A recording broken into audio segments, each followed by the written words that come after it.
It is about the birds and their age-long relationship with man. That's right.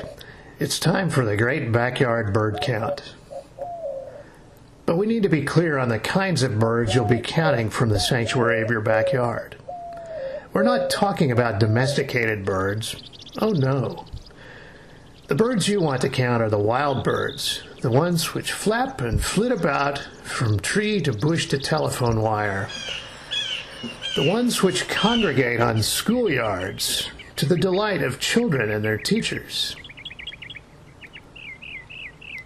Try not to startle them, or they'll take flight, and you won't be able to take an accurate count. However, with patience and perseverance, you'll be able to get close enough to get a good feel for the variety of birds paying you a visit. It's all in the interest of science, and remember, the birds are your friends.